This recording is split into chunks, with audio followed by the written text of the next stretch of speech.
Bonjour et bienvenue dans Prière inspirée. Aujourd'hui, nous allons étudier la 8e prière, le 8e type de prière que nous pouvons prier dans le Nouveau Testament. Peut-être vous pourrez en découvrir d'autres. Mais aujourd'hui, on va parler de la prière d'intercession dans ces 2 semaines au cœur de la prière. On a commencé une étude la semaine dernière, lundi dernier, sur la prière. Vous pouvez retrouver tout ça sur la chaîne YouTube de MCI TV. Sinon sur Roku, etc., vous avez des archives. Et aujourd'hui, on va donc définir ce que c'est la prière d'intercession. On va passer un temps aussi en priant ensemble. L'intercession, c'est d'abord le fait de plaider pour quelqu'un qui est coupable et qui est sous un jugement, donc qui mérite d'être puni, afin que ce jugement soit ôté ou soit retardé. C'est assez intéressant parce que j'ai vu que dans Jude, dans les épîtres de Jean, l'épître de Jacques, dans Hébreux également, chacune de ces épîtres termine par quelque chose qui nous parle d'intercession. On voit par exemple dans Jude, 3 versets avant la fin, il dit « Ayez pitié des uns de ceux qui doutent, sauvez-les en les arrachant au feu. » Sauvez-les en les arrachant au feu. Ayez pitié des uns de ceux qui doutent, sauvez-les en les arrachant au feu. L'intercession, c'est cette prière qui va te permettre d'arracher quelqu'un du feu. C'est vraiment puissant. On a parlé hier de cette chambre de prière, Matthieu 6,6. On peut fermer la porte. Et on est là dans ce lieu intime de prière. On a dit que la prière en langue, c'était cette prière dans l'esprit qui ouvre le chemin pour le monde de l'esprit. On a parlé de la prière de supplication, cette prière fervente dans l'esprit. Parfois, vous savez, et c'est vraiment quelque chose qu'il faut dire pendant cette série, quand on prend des cours bibliques ou quand on nous enseigne souvent, on peut avoir une mauvaise façon de penser, c'est de commencer à tout penser de manière intellectuelle et à dire, bon maintenant, ok, je vais prier telle prière, et à rendre les choses un peu comme un robot. Non, on n'est pas des robots, et on ne doit pas se poser non plus 1001 questions, on donne simplement des principes dans ces 10 émissions, des principes sur chaque prière. Maintenant, ça va bien au-delà. Ce sont des principes simplement et pas des lois. Et des fois, les prières elles vont s'entremêler les unes aux autres. C'est comme les dons de l'esprit. Il peut y avoir la parole de connaissance qui va être liée avec la parole de sagesse, la prophétie, etc. On ne doit pas se poser des questions au point de ne plus avoir de soif et d'être limité par nos questions. Pas du tout. L'intercession, on voit ici, ayez pitié des uns, de ceux qui doutent, sauvez-les en les arrachant au feu. On peut donc dans notre chambre de prière, sans avoir de contact avec une personne, la sauver du feu. Ce feu, c'est bien sûr un symbole du jugement sur cette personne. Donc c'est soit un incroyant, ou soit une personne qui s'est éloignée de Dieu. On peut la sauver en l'arrachant du feu. Donc Jude, il termine son épître en parlant de cette intercession, indirectement, mais quand même assez fortement, directement également. Ayez pitié des uns, de ceux qui doutent, sauvez-les en les arrachant au feu. On sait qu'on ne va pas les sauver par nos forces, comme un pompier peut sauver quelqu'un du feu. Non, on va les sauver par notre prière, par nos prières faites dans l'amour. L'épître de Jean, la première épître de Jean, il termine en disant « Voici l'assurance que nous avons auprès de Dieu. Si nous demandons quelque chose selon sa volonté, il nous écoute. Et si nous savons qu'il nous écoute, quoi que ce soit que nous demandions, donc selon sa volonté, nous savons que nous possédons ce que nous lui avons demandé. » Et là, il dit, donc c'est 5 versets plus haut, avant la fin, « Si quelqu'un voit son frère commettre un péché qui ne mène pas à la mort, qu'il prie, et Dieu lui donnera la vie. » Si quelqu'un voit son frère commettre un péché qui ne mène pas à la mort, qu'il prie, et Dieu lui donnera la vie. Il s'agit de ceux qui commettent un péché qui ne mène pas à la mort. Jude, comme Jean, il termine son épître en parlant de cette prière d'intercession qui peut ramener quelqu'un qui est proche du feu, dans le feu, qui s'est éloigné de Dieu. Par la prière, on peut la ramener. On peut aller pareil. L'épître de Pierre, il parle de ces gens qui vont se moquer par rapport au retour du Seigneur, l'avènement du Seigneur, et qui vont dire « mais tout est toujours pareil, le Seigneur n'est toujours pas revenu ». Et il dit « il use de patience envers vous, il ne veut qu'aucun périsse, mais il veut que tous arrivent à la repentance. Là, il fait d'une manière aussi indirecte, il parle d'intercession et il rappelle ce dont il a parlé quelques versets plus tôt. En parlant de Lot, il dit « S'il a délivré Lot, le juste, profondément affligé par la conduite déréglée de ces criminels, car ce juste qui habitait au milieu d'eux torturait jour après jour son âme de juste à cause des iniquités qu'il voyait ou entendait. C'est donc que le Seigneur s'est délivré de l'épreuve les hommes pieux et réservé les injustes pour les châtier au jour du jugement. » Lot, c'est l'image de cet intercesseur. Malheureusement, lui, s'était compromis, mais c'est quand même l'image de cet intercesseur qui, avec ce travail, le travail de son âme dont il nous est parlé dans Ésaïe au chapitre 53, je vais le lire pour vous si vous ne connaissez pas ce verset et ce dont il parle, Ésaïe 53, verset 11. « Après les tourments de son âme, il rassasiera ses regards par la connaissance qu'ils auront de lui. » Il est parlé de Jésus ici et de son travail d'intercession. À Gethsémane, sur la croix, son travail d'intercession et son travail d'intercession encore aujourd'hui, comme on va le voir. Après les tourments de son âme, il rassasiera ses regards par la connaissance qu'ils auront de lui. Mon serviteur juste justifiera beaucoup d'hommes et se chargera de leurs fautes. C'est pourquoi je lui donnerai beaucoup d'hommes en partage. Et le chapitre termine, parce qu'il a porté le péché de beaucoup et qu'il a intercédé pour les coupables. Christ, l'intercesseur. C'est vraiment notre modèle, c'est vraiment le modèle qu'on doit suivre. Christ, l'intercesseur. Donc, Jude parle de ces gens qu'on doit sauver du feu. L'apôtre Jean parle, en rappelant, il parle de la prière, il dit que si on prie et qu'on demande quelque chose selon sa volonté, Dieu nous écoute et alors on sait que cette chose nous appartient. Et il dit que si on voit un frère qui commet un péché qu'il n'aime pas à la mort, on doit prier pour lui et Dieu ramènera ce frère à la vie. Pierre nous montre l'exemple, l'image de Lot qui était profondément affligé, donc c'est quelque chose d'intérieur. Ce qui pousse l'intercesseur, c'est la compassion. C'est la compassion qui nous pousse. Je lisais, on a partagé un peu la semaine dernière sur un morceau du livre sur les réveils religieux de Charles Finet. À un moment, il disait quelque chose qui m'a surpris quand je l'avais lu la première fois. Il parlait des parents et il disait, quand vous êtes parent et que vous priez pour votre enfant, ne priez pas pour votre enfant qui n'est pas sauvé, comme s'il était bon ou comme s'il était juste, ou comme... N'ayez pas cette relation dans la prière avec votre enfant, mais voyez-le comme ce qu'il est réellement, il est perdu. Regardez sa condition, il est pécheur. Parce que c'est vrai que des fois, en tant que nos parents, on voit nos enfants, s'ils étaient perdus, par exemple, si vous êtes parent et que votre enfant est perdu, vous pouvez le voir avec cette mentalité de père, oui, non mais il est quand même bien, il est quand même gentil, il faut juste que Dieu le sauve. Non, il a profondément besoin d'être sauvé, parce qu'il est profondément perdu. Et il a profondément besoin d'une prière d'intercession, pas d'une prière juste comme ça. Non, l'intercession doit être profonde. Et Lot était profondément affligé par la conduite et il dit qu'il torturait son âme de juste à cause des iniquités qu'il voyait dans sa vie. Bon, il aurait dû en sortir. Nous, on est dans le monde, mais on n'en fait pas partie. Alors, également, Jacques, 2 versets avant, et je vous rappelle que les versets n'étaient pas, bien sûr, dans leurs lettres, c'est les numéros de versets.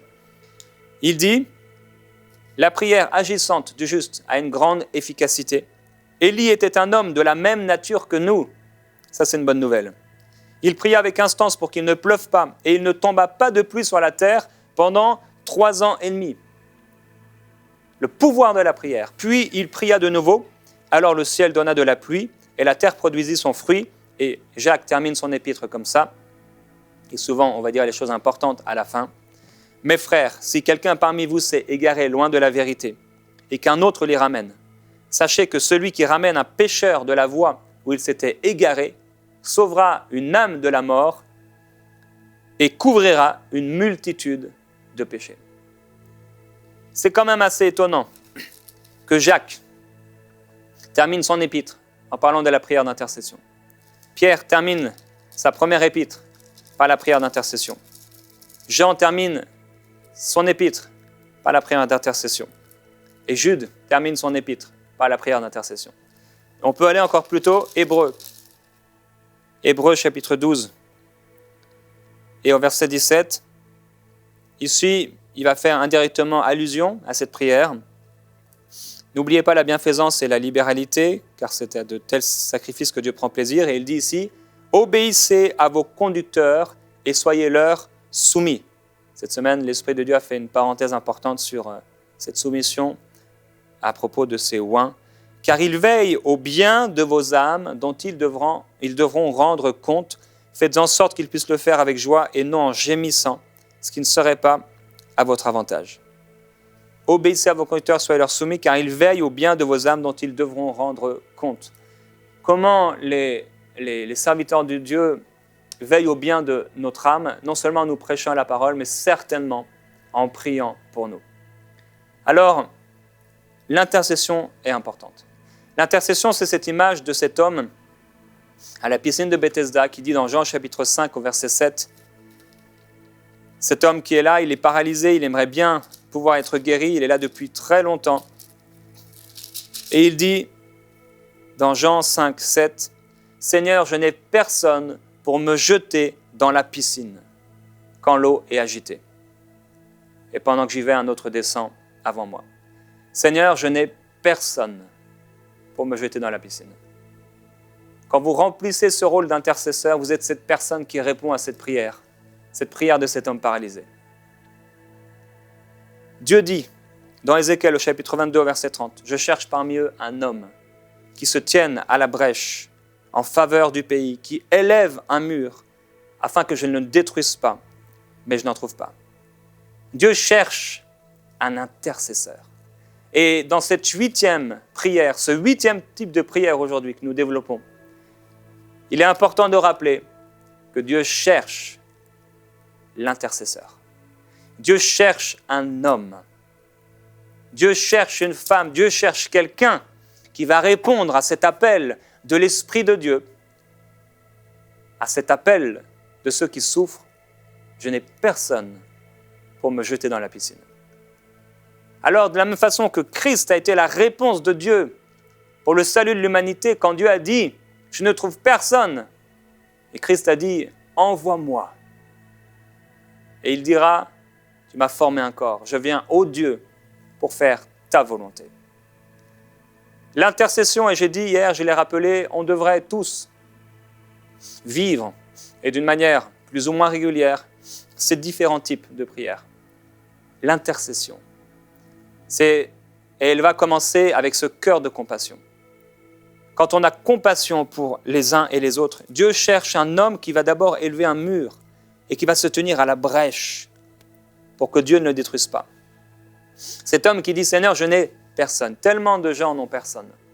Vous pouvez arracher par la prière quelqu'un du feu. Vous pouvez, mon frère, tu peux par ta prière.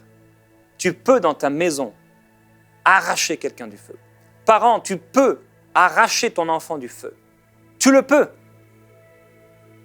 Et j'aime ce témoignage de Jim Cymbala qui a, par l'aide de Dieu, et Dieu a bâti son église dans la vie de cet homme par la prière. Et sa fille s'était vraiment profondément éloignée du Seigneur, au point de vivre une vie dissolue. Et il était tellement accablé, il était tellement affligé par la condition de sa fille. Il savait qu'elle faisait n'importe quoi. C'était terrible. Son état était terrible. Et ça amenait des pleurs et des souffrances chez lui et son épouse. Et il priait, il pleurait, il disait qu'en voiture, il pleurait. Tellement c'était dur à vivre. Et un soir, à un moment de prière, alors qu'il était abattu, il y a une femme qui a dit « J'ai à cœur », parce qu'il n'en avait pas parlé à l'église. Il dit « J'ai à cœur de prier ». Je crois qu'il n'en avait pas parlé, vous pourrez vérifier, mais « J'ai à cœur de prier pour la fille de notre pasteur ». Et ce soir-là, il dit qu'il n'aurait pas pensé, mais l'église est devenue comme une salle d'accouchement. Les gens ont commencé à être pris d'un esprit d'intercession, à gémir, à souffrir ces douleurs d'enfantement dont on a parlé hier. Il dit l'église est devenue une salle d'accouchement où les gens criaient. Le lendemain matin, quelqu'un a frappé à la porte. La femme, l'épouse, a ouvert la porte. Et le père est descendu dans la cuisine. Et sa fille était par terre, à genoux, en train de pleurer et de dire « Seigneur, papa, pardon. Pardon. » Et elle pleurait « Pardon. Et qu'est-ce que vous avez fait hier soir? Qu'est-ce qui s'est passé ?» Et elle raconte comment, au moment même où l'église était en train de prier, Dieu l'a arraché du feu. Frères et sœurs, la prière d'intercession, c'est puissant.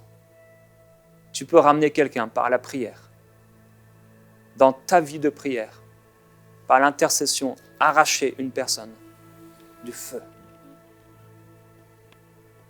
Vous allez pouvoir arracher vos enfants du feu. Vous pouvez arracher cet ami du feu. Vous pouvez arracher cet inconnu du feu par la compassion qui vous anime.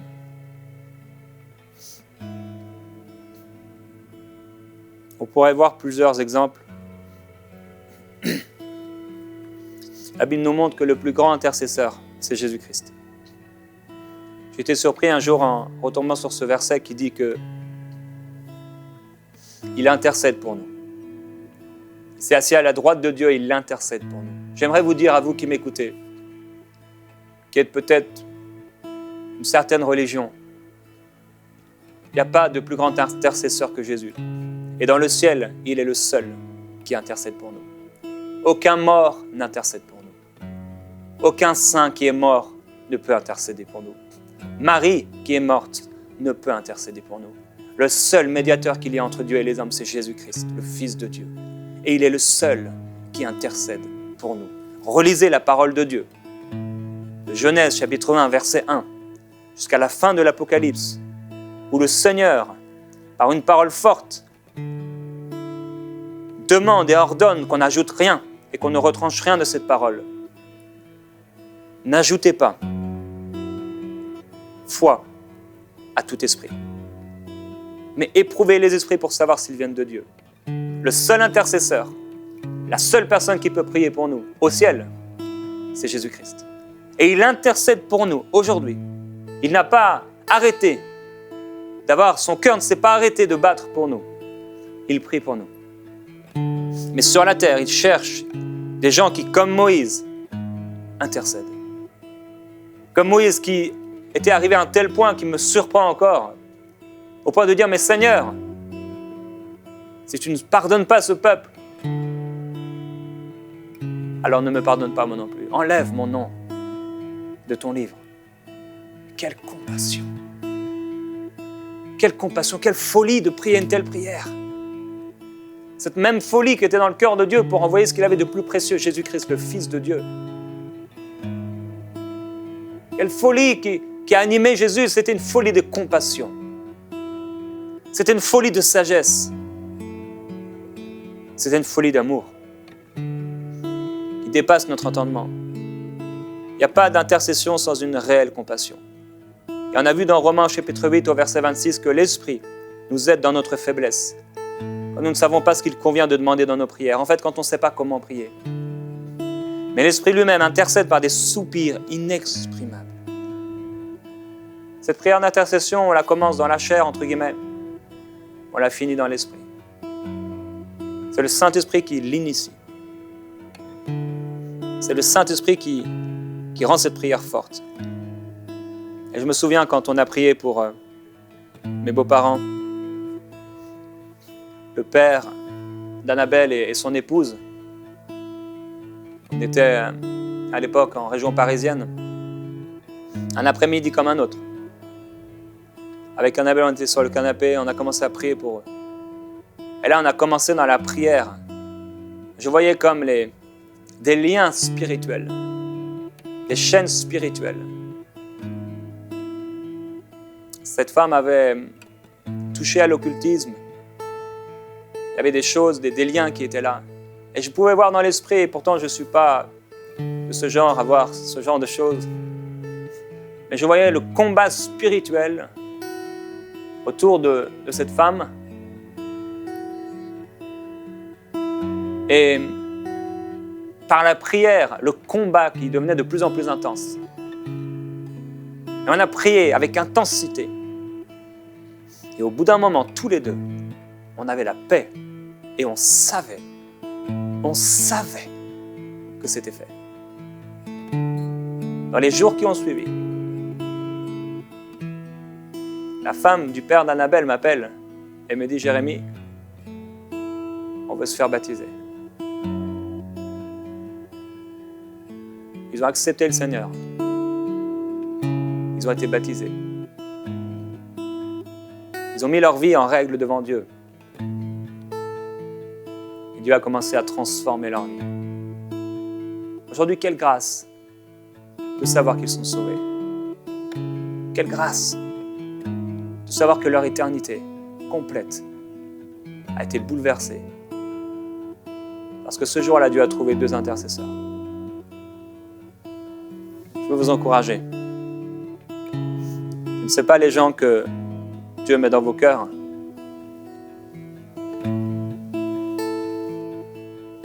Les gens pour qui vous priez. Mais il faut qu'on s'ouvre toujours plus au ministère du Saint-Esprit, à la compassion divine. Charles Finet disait pour vous concentrer dans la prière, pour développer l'esprit de prière, concentrez vos pensées sur un point précis. Si on veut entrer dans l'intercession, il faut commencer à penser aux âmes perdues et s'y concentrer. Ce matin, en venant ici au studio, j'ai vu un homme que j'ai déjà pris en voiture, à qui j'ai offert un évangile, il y a longtemps déjà. C'est un jeune, il a peut-être une trentaine d'années, un peu moins, toujours habillé en noir. Les longs cheveux, tout en noir, avec souvent des vêtements qui ont des pointes sur lui. Ce matin, je regardais, je dis, Seigneur, sauve-le, s'il te plaît.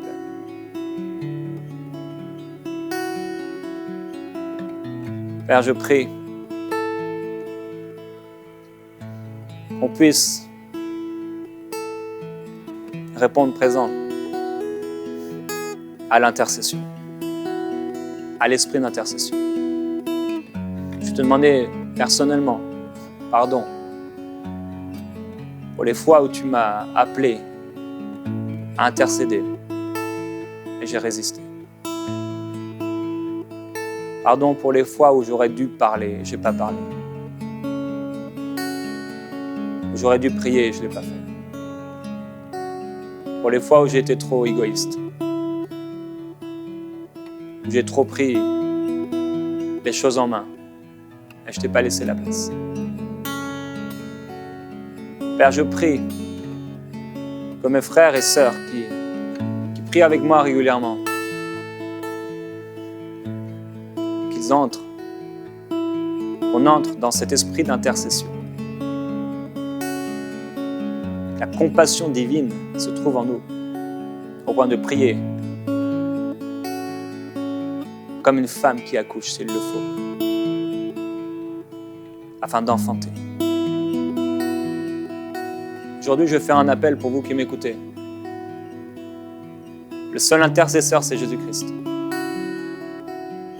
Il y a plusieurs d'entre vous, vous avez ajouté votre foi à des êtres qui sont morts, à des saints, peut-être un mari. Vous avez dans vos maisons des icônes, des idoles qui enlèvent la gloire à Dieu, qui enlèvent la gloire à Jésus-Christ. Il est le seul qui est descendu, le seul ressuscité et le seul qui intercède pour nous. Il est le seul médiateur entre Dieu et les hommes. Et aujourd'hui, plusieurs d'entre vous, vous savez dans votre cœur que vous n'êtes pas sauvés du feu. Vous n'êtes pas en paix profonde avec Dieu. Et c'est pourquoi vous essayez par vous-même, en allumant des cierges, en faisant toutes sortes de prières et d'actes religieux, de gagner votre salut. Mais vous ne pouvez pas le gagner. Christ est venu pour faire ce que vous ne pouviez pas faire, vous racheter de tous vos péchés. Et aujourd'hui, il est important pour vous que vous puissiez enlever ces idoles qui vous empêchent d'être sauvés et que vous puissiez demander sincèrement pardon à Dieu et reconnaître Christ pour qui il est, le seul intercesseur, le seul qui a pris votre place, le seul qui vous a pardonné par son sang précieux. Que ce soit aujourd'hui un jour de salut pour vous. Jetez dans les poubelles vos icônes, vos idoles, les choses qui dans vos vies ont pris la place de Dieu. Alléluia. Jetez ce qui vous empêche d'avoir un cœur de compassion. Père, je te remercie pour ta gloire et la gloire de ta présence. Je prie, Père, pour cet homme, pour ceux qui le souhaitent, vous pouvez vous joindre à moi pour prier pour cet homme. Je prie pour ce jeune homme. Je te demande, Père, d'ouvrir ses yeux, de pénétrer son cœur. Tous les esprits qui l'empêchent de voir soient anéantis. Que son être soit profondément visité par toi. Qu'une crainte de toi commence à naître en lui. Une soif d'être sauvé. Illumine les yeux de son cœur. Ouvre ses yeux, Père. Arrache les ténèbres de sa vie. Que ses péchés soient pardonnés, purifiés. Et je prie, Père, que nous puissions être dans sa vie un encouragement au salut. Je te glorifie. Je prie pour mes voisins, Père, afin qu'ils soient sauvés. Pour les gens dans ma famille, plus ou moins éloignés, qui ne te connaissent pas, afin que tu viennes dans les profondeurs de leur être, te révéler à eux. Oui, Père, par ton esprit, viens révéler Jésus-Christ dans leur cœur, afin qu'ils soient sauvés et qu'ils rejoignent la famille de Dieu.